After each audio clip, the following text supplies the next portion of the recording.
Say my name. I am awake. I am the danger. I am the one who knocks.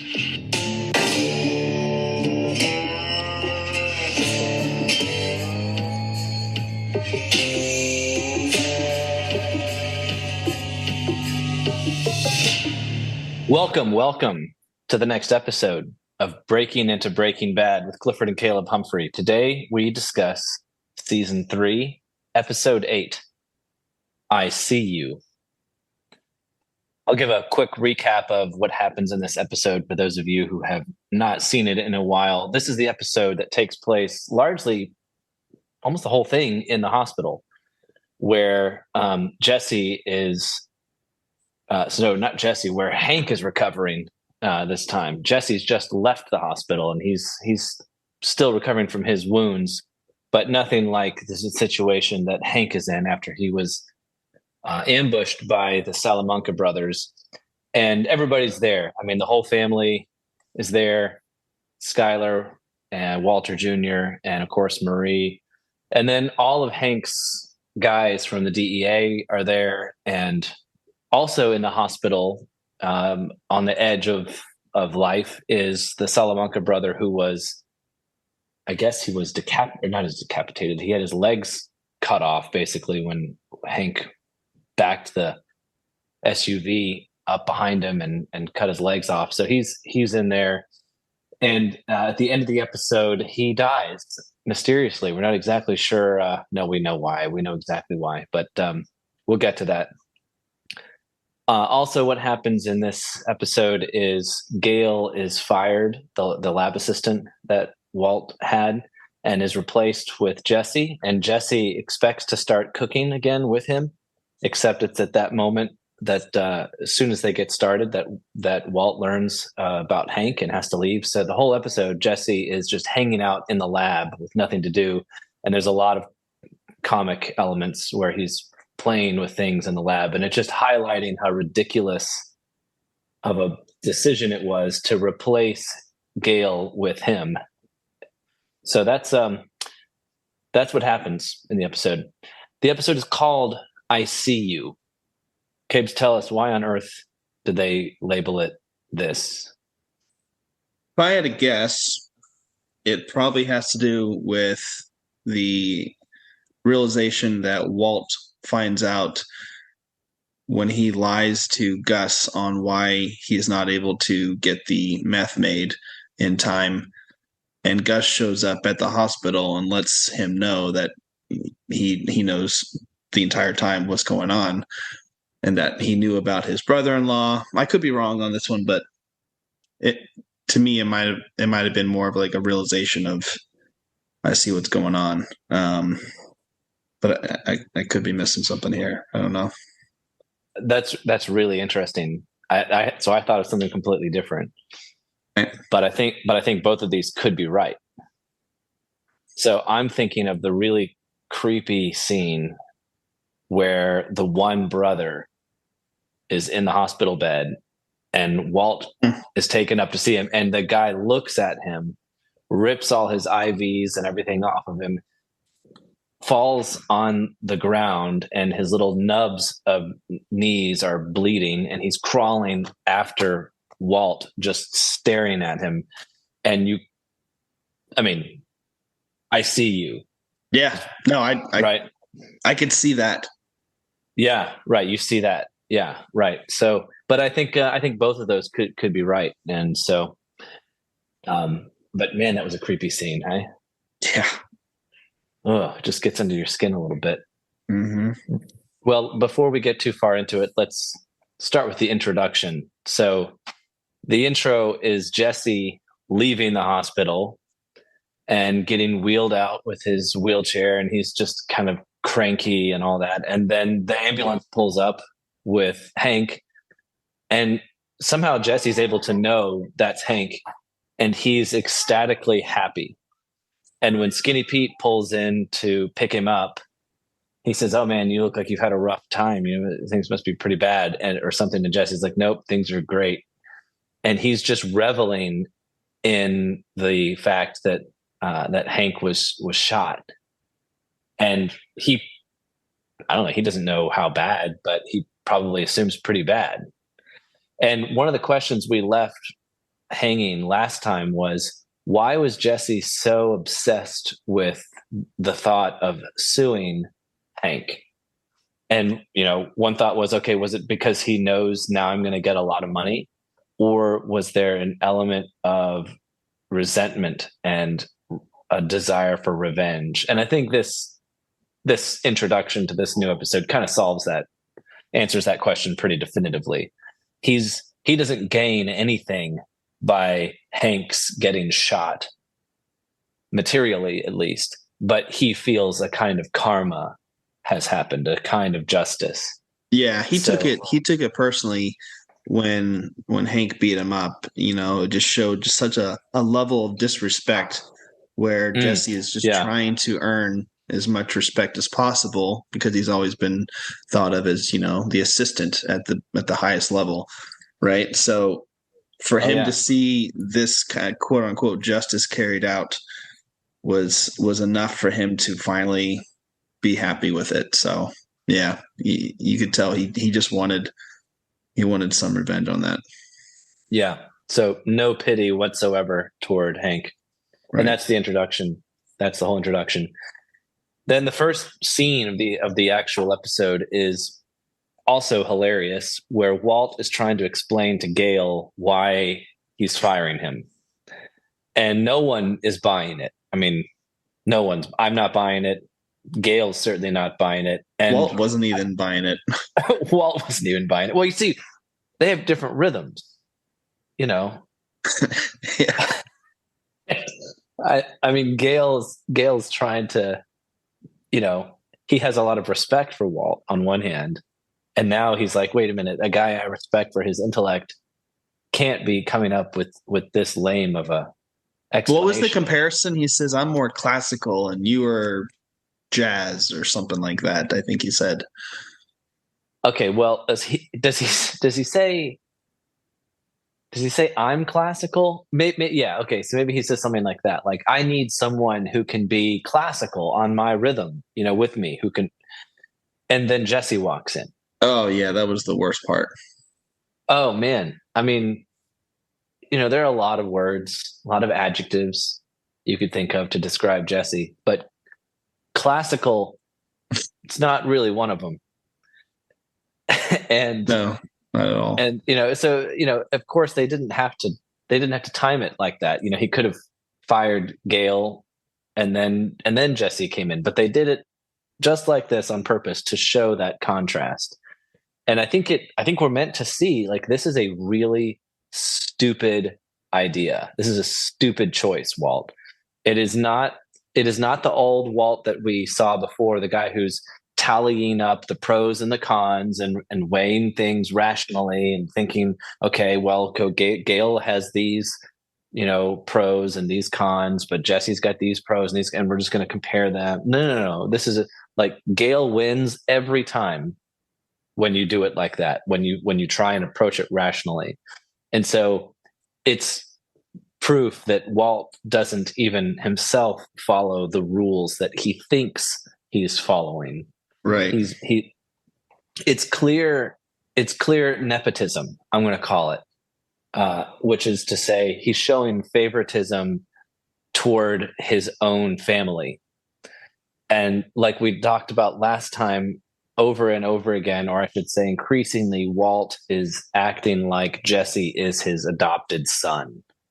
Yep. It's the only explanation for why when you get 2 job applications for the lab assistant, you pick Jesse over Gale. That's the only explanation, I think. Well, it's also, you question Gus's decision for allowing that to happen, because obviously we know that Gus is a very smart guy. He's very calculated in all his decisions that he makes. For him to allow this, I mean, he did say that Walt has control of the lab. It's his lab, Yeah, it's his rule. He doesn't work with junkies. I guess technically he's not a junkie anymore. or addict, but Well, no, that's a great point. Let pause there for just a second. Remember, so Walt has a contradiction. On one hand, he tells Gus, "Hey, you don't care how you get your meth. You just want the meth, and as long as I'm delivering the meth, it shouldn't matter to you how you're getting it. As long as you get the meth, that's all you need." right. Right? Which is to say that he's not working with Jesse, he's working with Walt. Jesse's just his assistant, right? Mm-hmm. That's what he's telling Gus. But what does he tell Jesse? Oh, no. We're partners. Mm-hmm. We're equals. You're not my assistant. You are working together with me, and the two of us are working with Gus. So both of those things can't be true. Right. Which one of the and I think that shows that he's lying to Jesse. Jesse thinks that he's his partner, but really he's just his assistant. Right. Well, we also were saying that it was done out of self-preservation due to Jesse's threat of blackmail. Well, see, that's right. That's right. And Walt could have explained that to Gus. He could have said, "Look, the main reason why this guy needs to be our assistant is so that we can control him. Otherwise, he could ruin our operation." He could have said it like that. And but then Gus would have just sent Mike to do what Mike does. Yeah, that's true. That's true. That's true. So Walt is having to protect Jesse then and play up. Oh, no.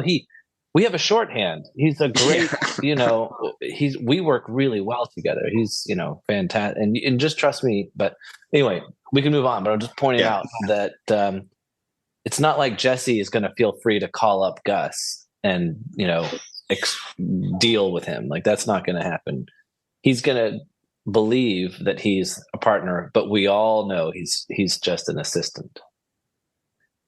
So, okay, back at the hospital, Gomi is there, and Gomi comes across as a really great friend because he's moved to Texas, right? He's in El Paso, but he comes up like right away and stays there the whole time.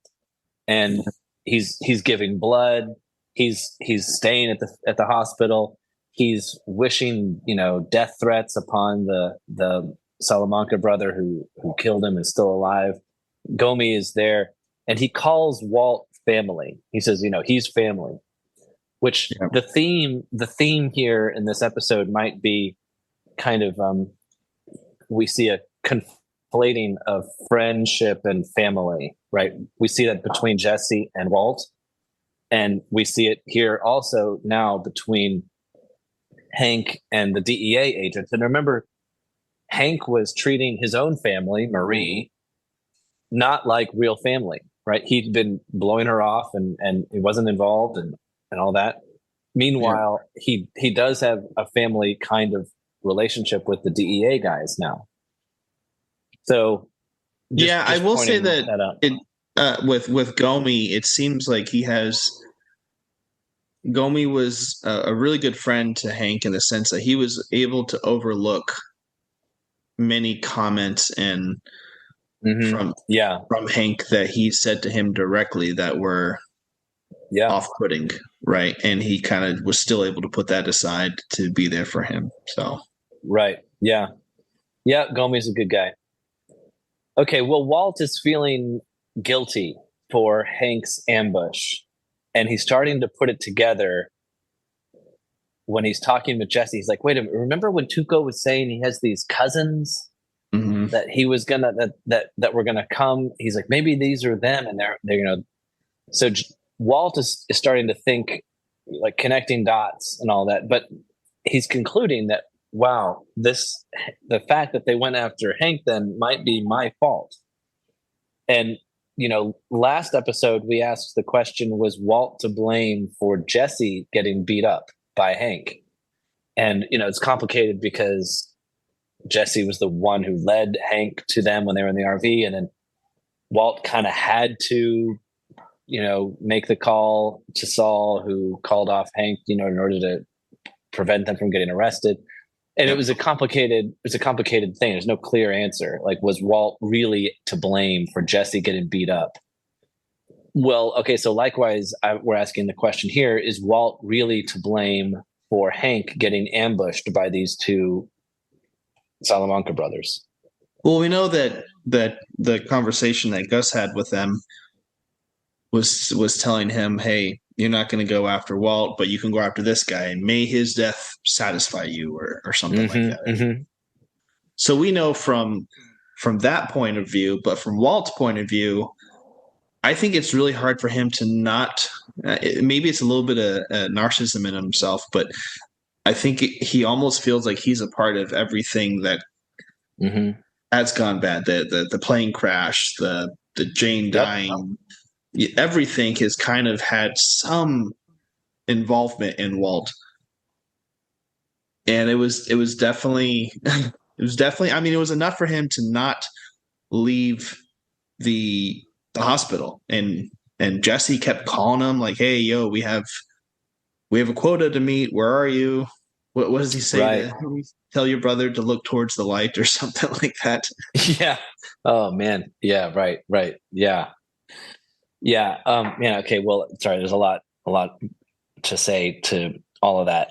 Yeah. So, well, I mean, on one hand, Walt is to blame for Hank's getting ambushed, right? Because it's because of Walt that they got into dealing with Tuco, and it was big. Tuco got into the firefight with Hank, and if that hadn't happened, then the brothers wouldn't have been after Walt, and Gus wouldn't have said, actually, the guy you really want is Hank, right? So on one hand, that's the case. But you know what? I can imagine 100 scenarios in which Hank, just in the line of his duty, tracks down meth that leads to Tuco, that leads to a firefight where he shoots Tuco, and the Salamanca brothers come after him. And Walt's got nothing to do with it. Like, it's kind of part of the job, right? I mean, Tuco was in Albuquerque, and he was the meth king. And Hank's whole job was to try to get to Tuco. So I don't know.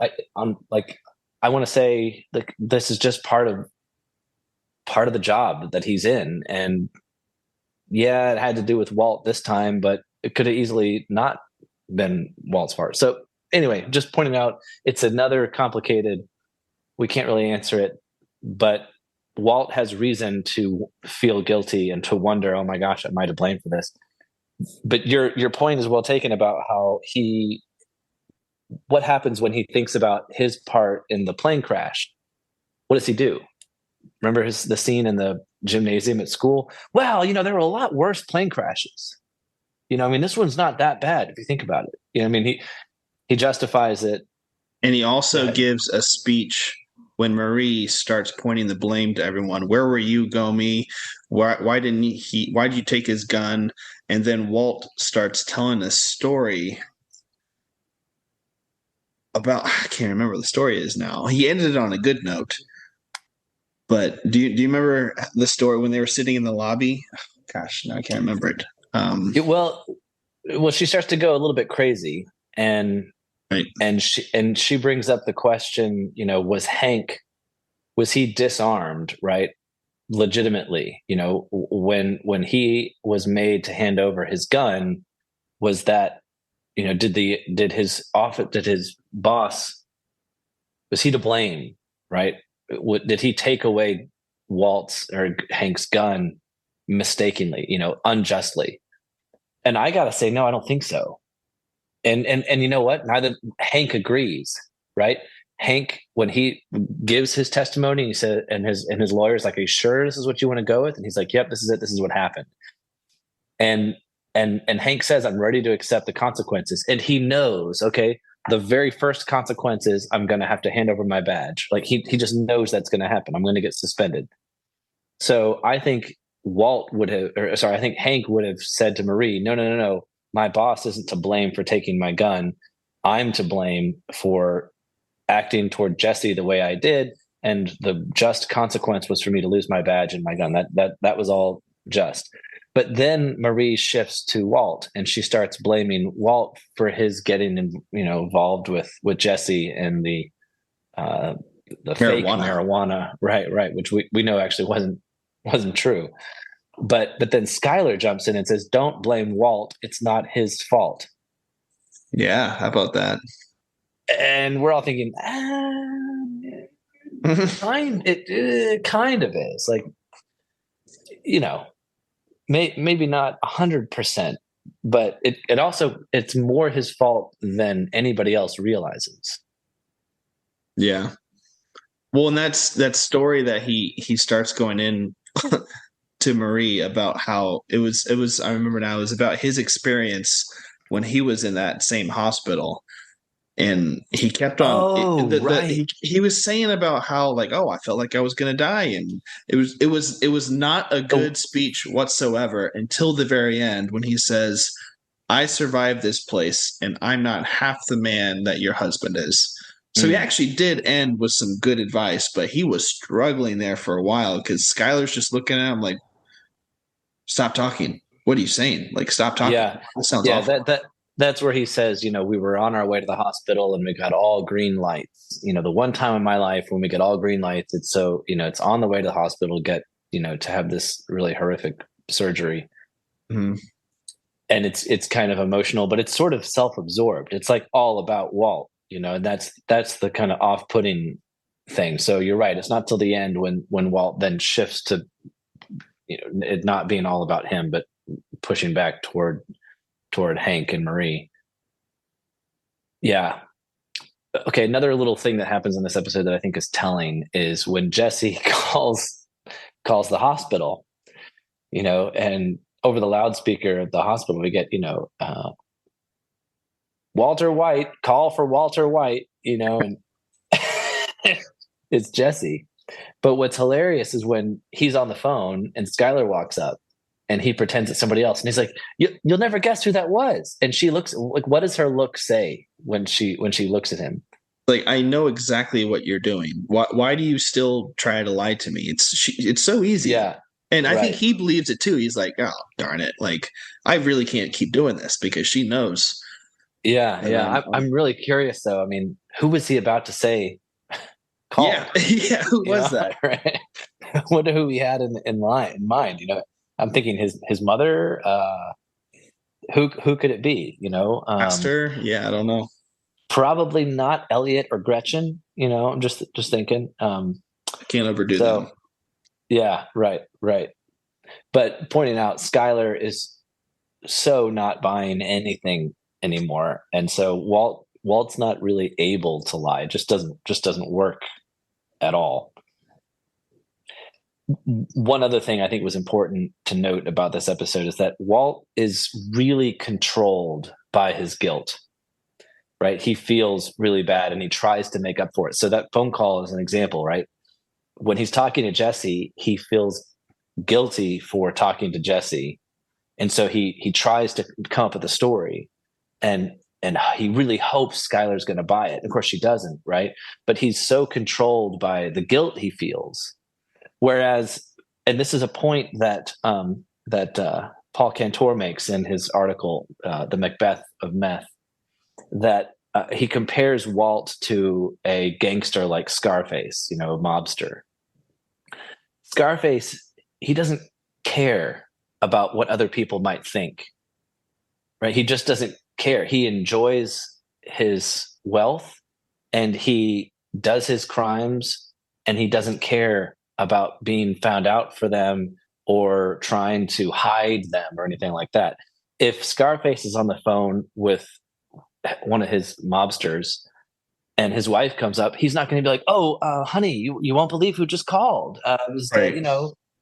He doesn't care, right? But Walt really cares a whole lot. And that means, what does that say about him? I guess it just means he kind of has a small soul, right? Yeah, he's just not completely, how you say, broken bad yet.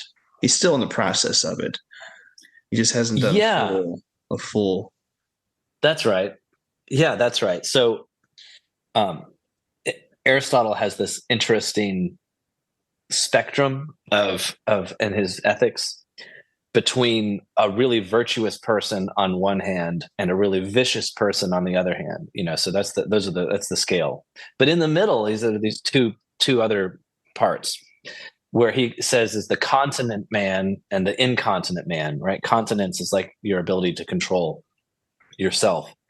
And so he says the continent man feels guilt, feels a desire to do a wrong thing, but doesn't do it.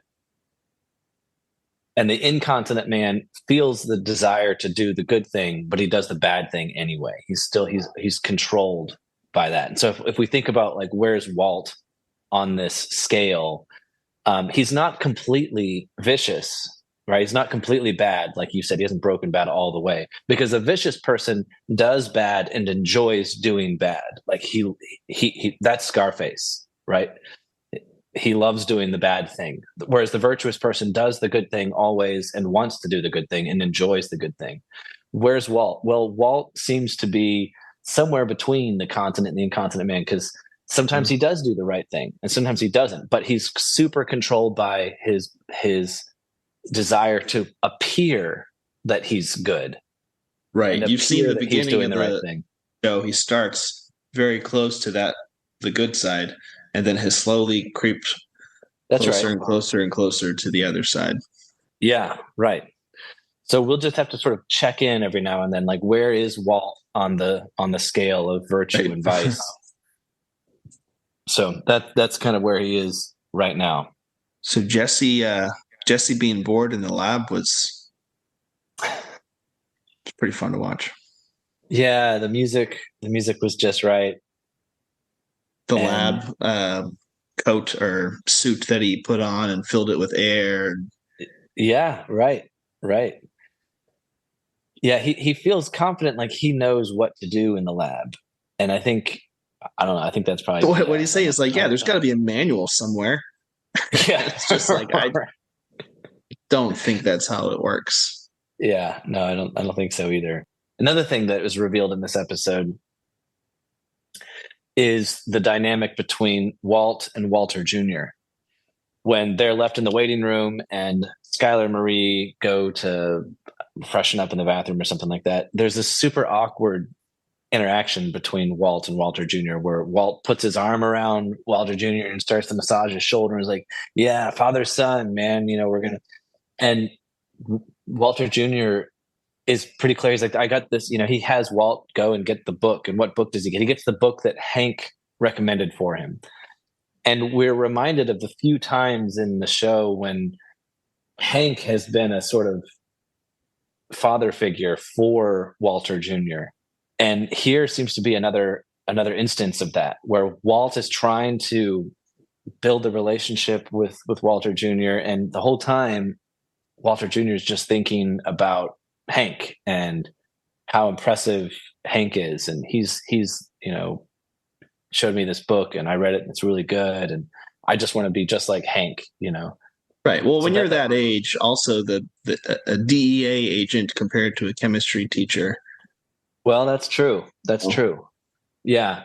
But I guess I'm pointing out at the same time that we're seeing Walt treat Jesse increasingly like a son, we're seeing Walter Jr.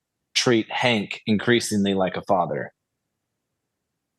So that dynamic is happening in the family. So when Gus shows up at the hospital, Gus is a pretty impressive actor. I mean, the character of Gus, he's a good actor too, the guy who's playing, but I mean, in the show, he's able to be this guy who owns a bunch of restaurants and, he just keeps a straight face when he's talking to Walt. And yeah, it like you pointed out, it is he does see Walt and knows what's going on. And I think he remembers some of the names of some of the DEA agents or something. It was just sort of impressive. Like if you know that this guy's mind is clearly on his restaurants because he knows how all the machines work. We see that scene where he's telling the employee how to do the fries and all that. Like he knows that business. Yeah, he's very hands-on with his business. And like he says, I hide in plain sight, just like you. Right. But we know that that's not his primary concern. His primary concern seems to be the drug business. And that's Right. a whole other thing. So he's an impressive guy in that he can juggle all these things at the same time and not drop any plates, as it were. So, but when he comes to the hospital and Walt finds out like that he knows, I think Walt realizes that he's been lying to Gus, like he was lying to Skylar, and it's not working because Gus knows. Right. And he was not, you could tell that Gus was not impressed by it. But it did look like he was intrigued a little bit when Walt's like doubled down and said, we will get 400 pounds by next week. Right. Did you have your word on that? Yeah. I remember when he promised Tuco that they were going to up their quota, whatever. And Jesse was like, "Are you insane? Like, you just committed us to something that's going to be really hard for us to fulfill with a guy who will easily kill us if we don't fulfill it." So we'll see what happens there. So we learned that Mike kills the hermano, Salamanca brother. And I guess he put something in his IV. It happens really quickly. We're not really sure. It's just sort of like, oh yeah, of course, Mr. Fix-It. Mike shows up, kills the guy seamlessly. Nobody notices, and he gets away with it because that's what Mike does. Right. Jack of all trades. Right. The last thing I'll note is that if we remember in the last episode, when Skylar comes to Walt's apartment and says to him, "Hey, I really need you. If you have any way of getting Jesse not to press charges on Hank, that'd be really great because we're family." Walt says, like, "No, we're not actually. Like, Hank's not my family any longer if you and I divorce," right? And this whole episode kind of belies that statement and shows that no, Walt is still treating Hank and everyone there like family. Marie, Skylar, all of them. And I forget who says it at the very end of the episode, or he says, "We're all family." We're someone makes a statement, "We're all family," and it reminds me of the beginning of the previous episode where the uncle Salamanca, says, "Familia es todo," right? Everything is, family is everything. And here that line, "We're all family," whether that's all the DEA agents and Hank and Marie. Oh no, it's when they get to go back to see Hank, and the doctor says only immediate family. Marie says, "We're all family," right? And obviously that includes Walt. So she's stating, no, Walt is still part of our family. Well, he's not divorced. He's part of our family. And I thought that was an interesting way for that line for this episode to end. Yep. And also at the end, we see a little bit of a possible maneuvering from Gus on the cartel, because we see that the guy was like, right, like, "Hey, my guys would never act out on their own. We'll, but one of them's still alive. We'll talk to him." And then, you just Gus, see some guns coming into the house, and he's like, "I bet you're behind this." And then Gus breaks the phone and walks back to the restaurant. Yeah. Right. And obviously Gus is controlling Mike. So he had Mike kill this guy, and then he had, I don't know, the feds, somebody tipped off to show up and kill that cartel guy. So yeah, Gus we're learning, right. Gus is a more powerful guy than we realized. Right. There's more to what's going on than just Walt cooking the meth. Yeah, exactly. Makes us realize that Walt probably he underestimates and doesn't see the whole picture, and he thinks he does. Right. Oh yeah, I'm just going to go in and 3 months, $3 million. That's it. Real simple. Yeah. Big deal. What's the worst that could happen? He's a businessman. Make a deal. Yeah. Well, okay. Well, let's see how that works. Yeah. All right. Well, thank you everyone for listening. If you enjoyed this episode, please like, share, and subscribe. You can find these episodes on Apple Podcast and YouTube, and you can follow and contact us on Twitter and Patreon at Breaking Into BB. We will see you next time as we break into another episode of Breaking Bad.